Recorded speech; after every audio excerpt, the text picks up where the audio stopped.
Old Testament, believe it or not, there's actually a picture proving everything that we've been talking about. When the Israelites were saved from Egypt, what did they do before they could be saved? They put the blood of the lamb upon the doorpost. That was a type of believing in Jesus. By faith and by God's grace, they were delivered from Egypt. What the Israelites went through was a type of what happens to each individual when they are saved. But what happened? Did it end there?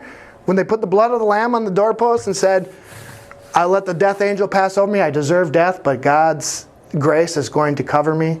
The blood of Christ, which it looked forward to. Did they just stay in the house?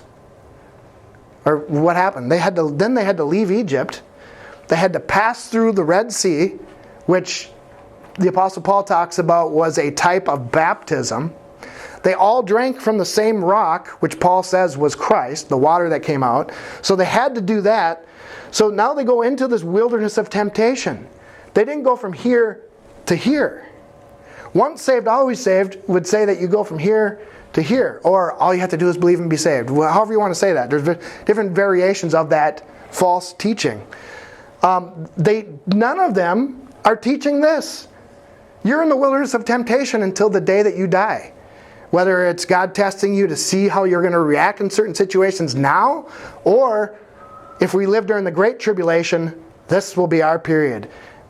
And many Israelites, most of them, I think all but two actually, died in the wilderness of temptation.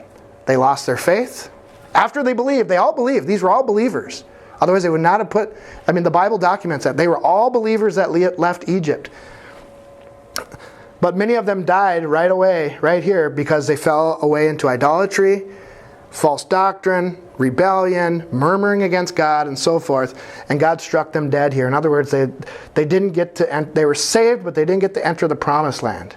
And that was done as a type and example for us as each individual saved person, that we need to not do what they did. We don't want to fail. We want to overcome all the way until the end so we can enter the promised land.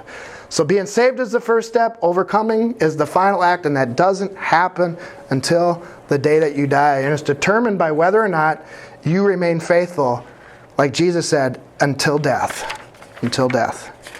Again, it doesn't mean that every act you've done is totally faithful. We sin, we fall short.